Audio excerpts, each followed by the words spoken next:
دو خصوصیت ہیں۔ پہلی خصوصیت یہ ہے یہ سورت ایک مرتبہ مکے میں نازل ہوئی اور ایک بار مدینے میں نازل ہوئی۔ دوسری خصوصیت یہ ہے کہ اللہ تعالیٰ نے اس سورے کو ایک مقام دیا۔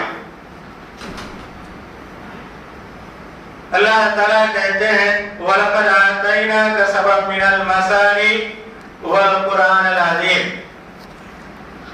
ہم نے آپ کو 7 بار بار پڑھی جانے والی آیتیں یعنی سورہ فاتحہ اور قرآن عظیم دیا۔ سارا قرآن 30 پاروں پر مشتمل ہے، سورہ فاتحہ اس سے الگ ہے، وہ بھی قرآن کی سورت ہے۔ اللہ تعالیٰ نے خصوصیت کے ساتھ سورہ فاتحہ کا ذکر کیا۔ حدیث کے اندر اس کے 19 نام بتائے گئے۔ ایک نام الفاتحہ، فاتحۃ الکتاب، اساس القرآن، ام الکتاب۔ ایک نام کیا ہے؟ شفا، یعنی بیمار لوگوں پر دم کیا جا سکتا ہے۔ ایک نام کیا ہے؟ صلاۃ، یعنی دعا۔ گویا یہ سورت کیا ہے؟ ایک دعا ہے۔ بندہ اللہ کے دربار میں کھڑے ہو کر اللہ سے دعا کرتا ہے۔ اس سورت کے اندر 4 لفظ بڑے اہم ہیں۔ یہ کیا ہے؟ الحمد۔ الحمد کے معنی تعریف، تعریف کے ساتھ شکر کا پہلو بھی اس کے اندر آتا ہے۔ اللہ تعالیٰ بندے سے کہتے ہیں اللہ کی تعریف بیان کرو، ساتھ ساتھ اس کا شکریہ بھی ادا کرو۔ قرآن مجید کی آیتوں میں ہم غور کریں، پیغمبروں کو اللہ تعالیٰ جب بھی کامیابی دیتا ہے سب سے پہلے الحمدللہ کہتے ہیں۔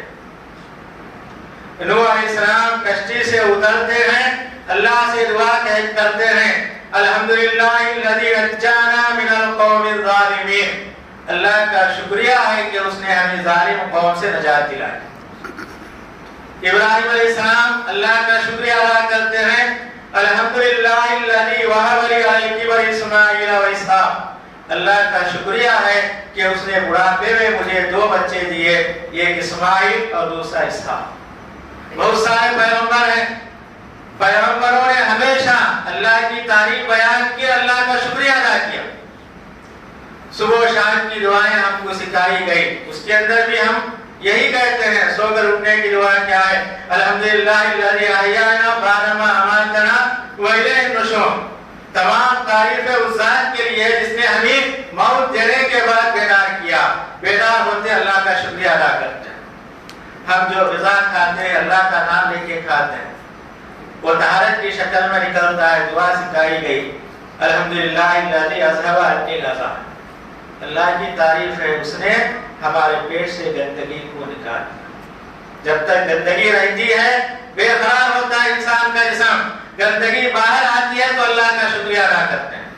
یہ پہلا لفظ بتاتا ہے ہمیشہ ہم اللہ کی تعریف بیان کریں۔ دوسرا لفظ کیا ہے؟ رب، رب کے معنی پالنے والا، پیدا کرنے والا، تدبیر کرنے والا، سارے معنی اس کے اندر آتے ہیں۔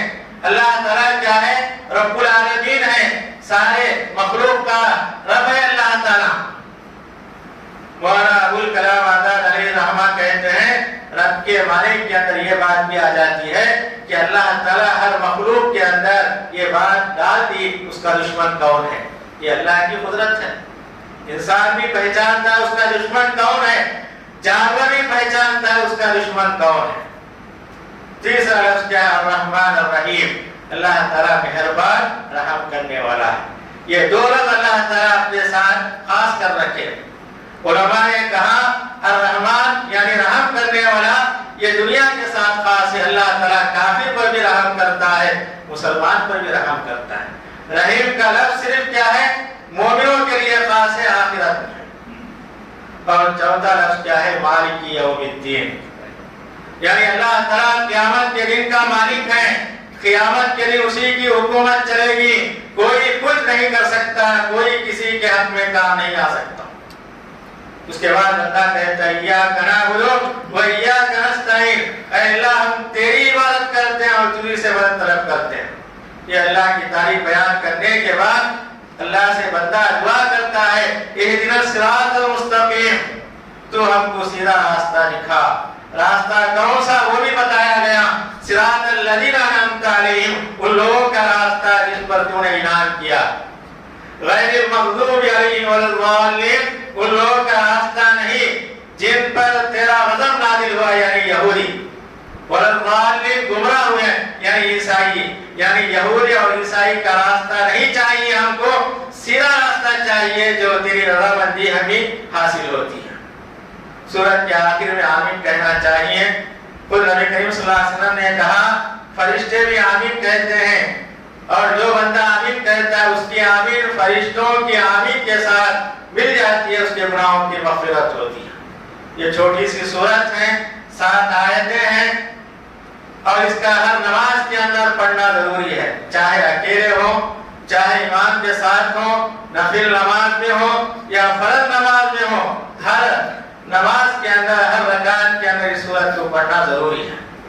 اس کے بعد والی سورت سورہ بقرہ ہے۔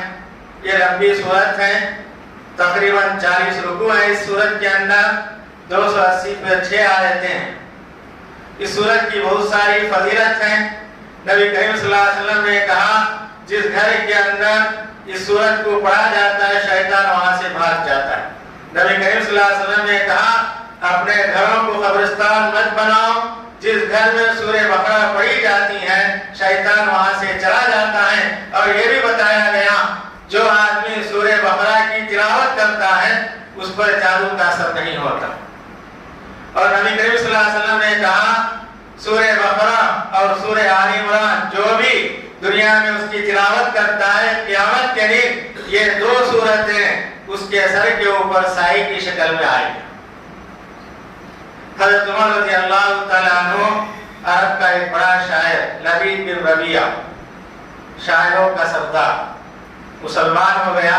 حضرت عمر رضی اللہ تعالیٰ عنہ نے اس سے کہا اپنی شاعری سنائی۔ اس نے کہا جب میں سورہ بقرہ سورہ آل عمران پڑھا اپنی شاعری کو بھول گیا، میری شاعری کیا ہے سورہ بقرہ آل عمران کے سامنے پھیکی پڑ گئی۔ تو سورہ بقرہ سورہ آل عمران کی بہت ساری فضیلتیں ہیں۔ سورت کی ابتدا اللہ تعالیٰ یہ کہتے ہیں ذالک الکتاب لا ریب فیہ، قرآن مجید ایسی کتاب ہے اس کے اندر کوئی شک و شبہ نہیں۔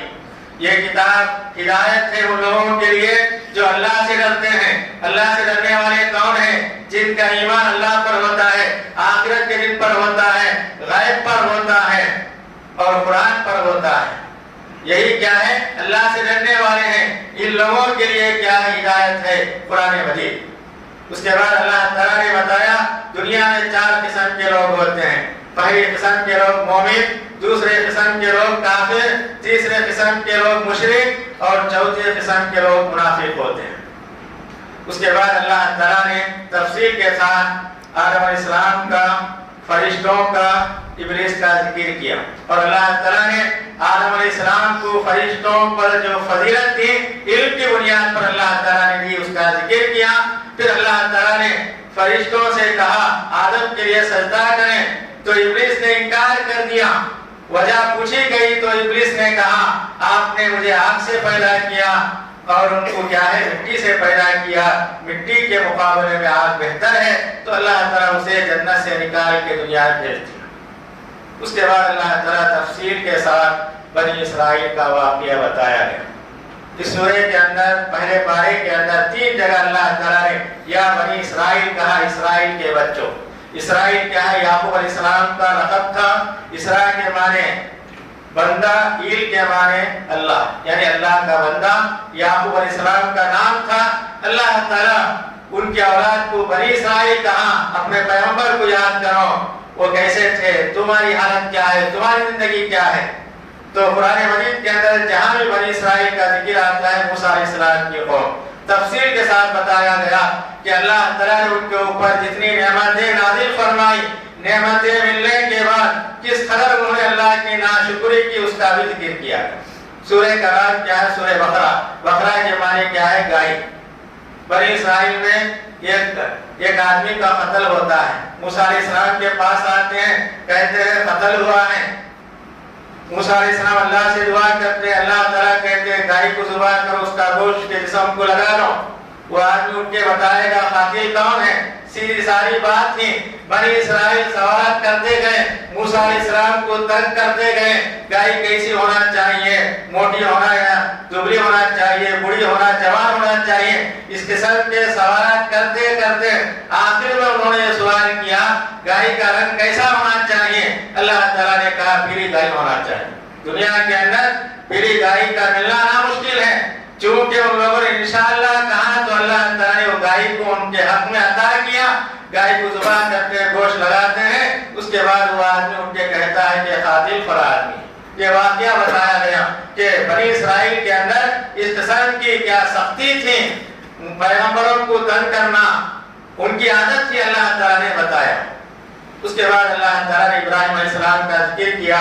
ابراہیم علیہ السلام اللہ کے جلیل القدر پیغمبر تھے۔ اللہ تعالیٰ نے ان سے کہا کعبۃ اللہ بنا، تو انہوں نے کعبۃ اللہ کی تعمیر کی، کعبۃ اللہ مکمل ہو گیا۔ تو ابراہیم علیہ السلام نے کہا ربنا تقبل منا انک انت السمیع العلیم، یہ ان کی دعا ہے، اے اللہ ہم یہاں ویران جگہ، غیر آباد جگہ میں ہم تیرا گھر آباد کرتے ہیں، ہماری کوششوں کو قبول فرما، کیونکہ تو سننے والا جاننے والا ہے۔ پھر ابراہیم علیہ السلام دعا کرتے ہیں اے اللہ یہاں کے رہنے والوں کے لیے انہی میں سے ایک پیغمبر کو مبعوث فرما۔ تو اللہ تعالیٰ نے ان کی دعا کو قبول کیا، مکے میں نبی کریم صلی اللہ علیہ وسلم کو پیدا کیا اور آپ کو قیامت تک کا پیغمبر بنا کے دنیا کے اندر بھیجا۔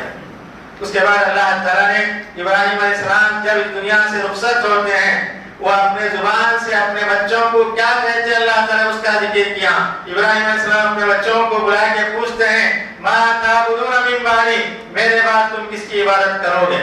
دو بیٹے کہتے ہیں ہم ایک اللہ کی عبادت کریں گے۔ پھر اللہ تعالیٰ کہتے ہیں یہ دو بیٹے جب مرنے کے قریب ہوتے ہیں اپنے بچوں کو بلا کے پوچھتے ہیں تم میرے بعد کس کی عبادت کرو گے؟ تو ان کے بچے بھی کہتے ہیں ہم کیا ہے ایک اللہ کی عبادت کریں گے۔ یعقوب علیہ السلام ان کے پوتے یہ کہتے ہیں اپنے بچوں سے پوچھتے ہیں مرنے کے قریب میرے بعد تم کس کی عبادت کرو گے؟ ان کے بچوں نے کہا ہم ایک اللہ کی عبادت کریں گے۔ تو اللہ تعالیٰ آخر میں کہتے ہیں تلک امۃ قد خلت لها ما کسبت ولکم ما کسبتم ولا تسألون عما كانوا يعملون۔ دنیا میں بہترین امت تھی، عمل کر کے چلی گئی، تم بھی عمل کرو، تم کو ان کے بارے میں نہیں پوچھا جائے گا وہ دنیا میں کس کی عبادت کرتے تھے، کیا کرتے تھے۔ اللہ تعالیٰ تم کو تمہارے بارے میں پوچھے گا تم کس کی عبادت کرتے تھے، تم کیا کرتے تھے۔ تو ہر آج کی تلاوت کے اندر یہ اہم باتیں آئی۔ اللہ سے دعا ہے کہ اللہ تعالیٰ آج کی تلاوت کو قبول فرمائے اور ہماری دعاؤں کو قبول فرمائے، یہ مہینہ ہمارے لیے برکت والا عزت والا بنائے، دنیا کے تمام مسلمانوں کو اس مہینے میں عبادت کرنے کی چاہے وہ سکون سے رہے۔